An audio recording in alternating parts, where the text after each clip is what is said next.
Look for the helpers. You will always find people who are helping. Of course, this is Mr. Rogers' famous quote, and many of us were raised on his gentle love and acceptance for all. Hey, this is Casey, and I am One Mellow Marigold, and in this video, I'm going to be uplifting 5 nonprofit organizations who are doing the hard work. If you're a liberal, progressive person like me who's been feeling kind of stuck about what to do the next 4 years, these 5 organizations are going to give you new hope.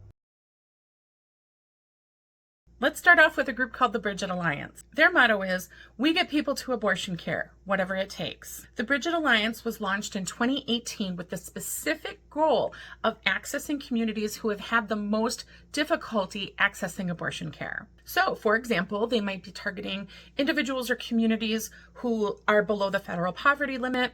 They might target neighborhoods who don't have accessible public transportation infrastructure. This could be undocumented immigrants. This could also be minors. The services of the Bridget Alliance help clients travel to get abortion care and cover the costs of care, the transportation, any hotel stays, and honestly, any personal or travel needs that they need along the way. In addition, each client is assigned a trauma-informed counselor who stays with them virtually along their journey. According to their 2023 impact report, in their first 5 years of having doors open, they served 4,579 clients from 50 states, and they claim that of all the donations they receive, 74% go directly to client care. Since the Supreme Court overturned Roe v. Wade, over half of the states in this country have some form of restrictions on receiving abortion care. At the same time, there has been an 11% increase in clients seeking out abortion care. And as those states continue to punish women,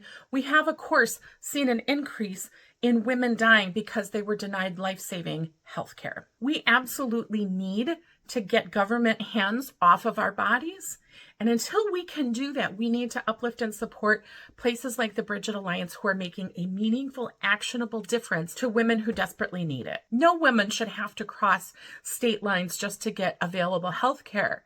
But this is the reality of where we live right now. And this is a great organization who can help. Let's talk about the Trans Youth Equality Foundation. Their mission is to share information about the unique needs of the community, partnering with families, educators, and service providers to help foster healthy, caring, and safe environments for all transgender children. As you're probably already aware, the incoming Republican administration is opposed to all things LGBTQIA+.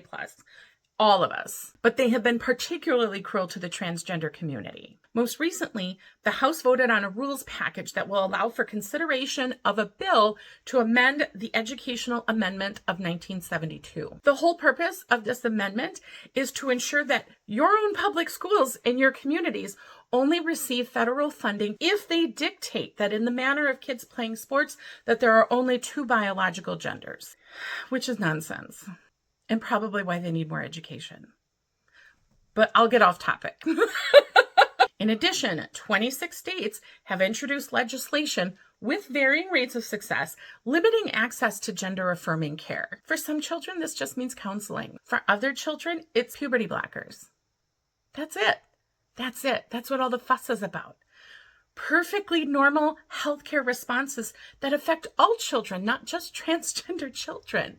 Our government is telling trans folks that not only do they not matter, they shouldn't be here. Since the presidential election was called for Donald Trump, the Trevor Project has reported a 700% increase in calls, texts, and chats to their suicide prevention hotline for trans youth. This is not the world that we should all be living in. This is not the home of the free and the brave. In addition to all the other programs and advocacy that the Trans Youth Equality Foundation provides, they have an emergency fund that you can donate to that helps move trans kids and their families who are in trouble to safe states to live. Again, just like the Bridget Alliance, this is a way for you to have a very direct impact on the vulnerable people that are going to be affected most by the incoming administration. Just a little helpful hint before we move on to number 3. You could just write the websites on a piece of paper and stick it on your fridge. That doesn't hurt anybody. In fact, what it could do is remind you regularly that those organizations exist and need your help.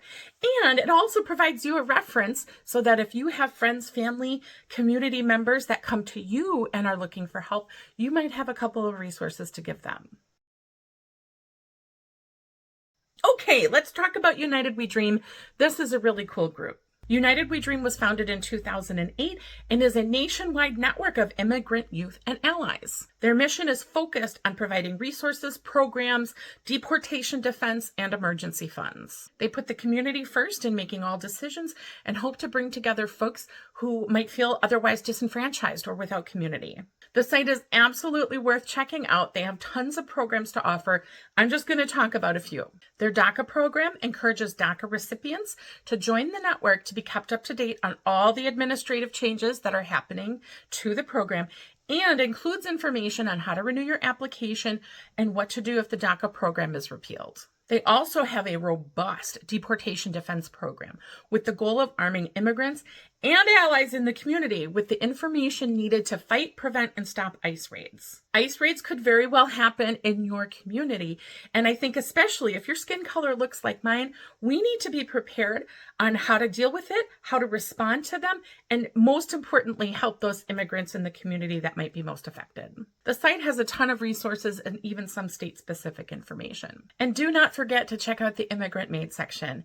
Art brings us all together. Art can connect every single person. The more that we learn and appreciate about each other's cultures, the more we can dispel hate and just really come together as a community. In addition to all of that, they are reaching directly out to communities with education and leading protests and being very active up on Capitol Hill. They offer information to help students and teachers deal with and respond to issues. They provide physical and mental health resources. And honestly, I'm just a really huge fan of youth-led initiatives in general.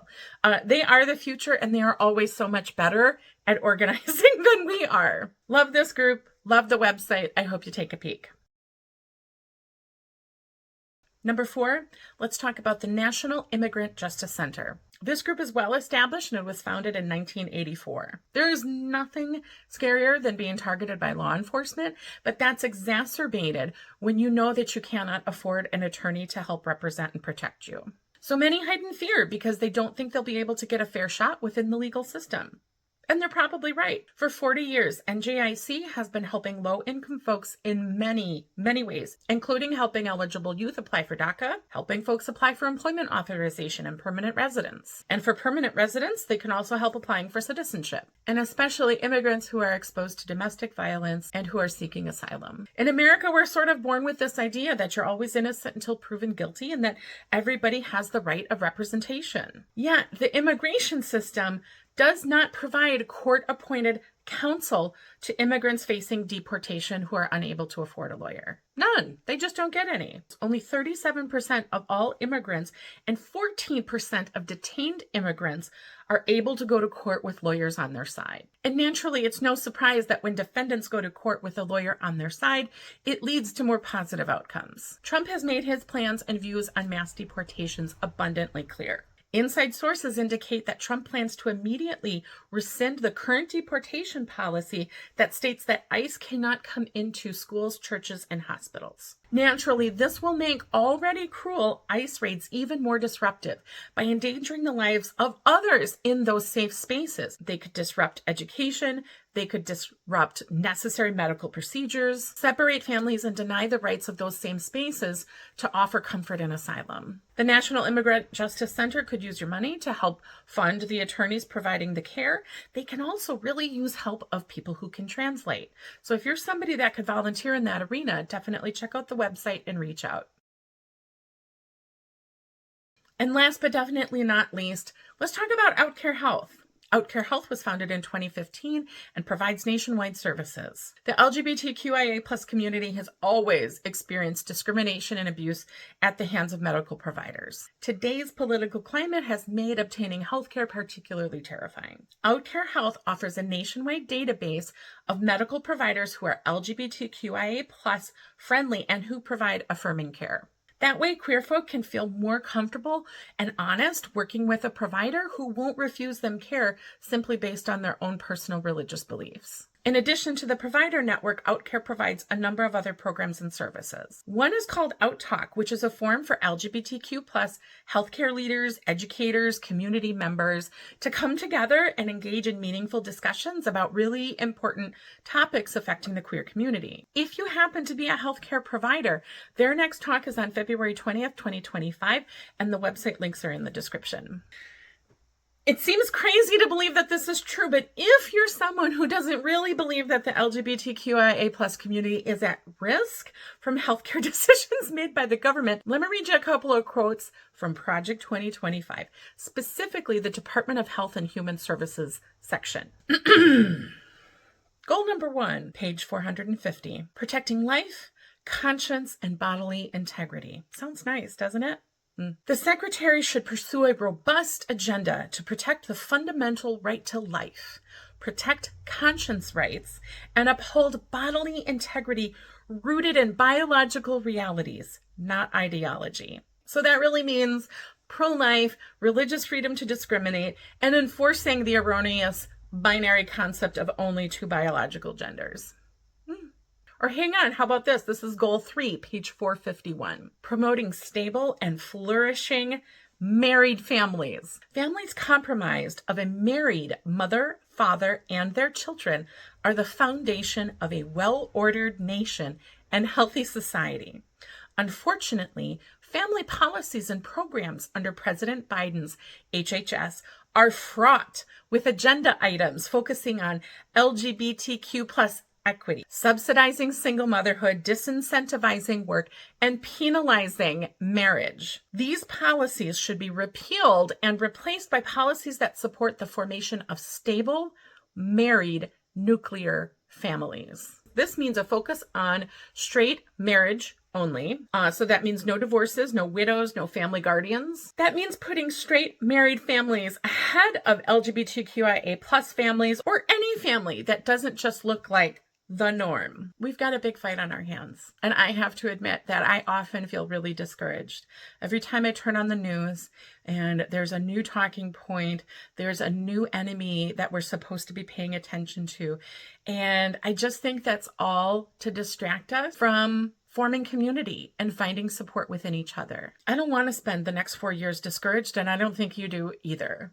We can sit at home and we can wring our hands and we can call our elected officials, but we can also take an active stand. We can also help directly with our time, talents, and resources. And before you think that one person can't make a difference, imagine donating the money needed to cover the care for someone to be able to cross state lines and receive an abortion. That's a direct impact that you can make.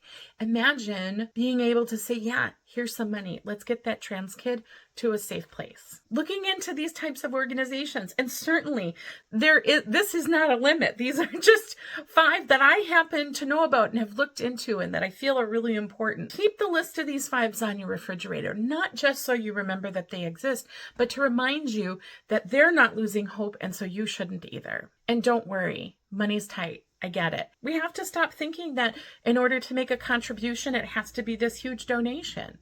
$1 is a contribution. $1 helps. Lots of peoples with just $1 make a really big difference. And if you're lucky enough to have a whole bunch of dollars in your pocket, maybe you can donate a whole bunch of dollars. But if you don't worry about it. There's other ways that you can make a difference when working with these organizations. Just being educated on your own and then further educating people in your personal life and community is a really big help. If folks don't know about the programs that are available, sometimes they don't realize the depth of the problem to begin with. Can you translate? A lot of these groups would love translators who can help foster good communication. Do you have a counseling background? Can you look at volunteering for suicide hotlines? It doesn't have to be money to find your way. But okay, that's it. That is enough for me for today. I love y'all so much. Thank you so much for all of your support, and welcome to everybody who's new or coming over from TikTok. I really sure do love you, and I'm going to talk to you real soon in the next one, okay? Love you. Bye.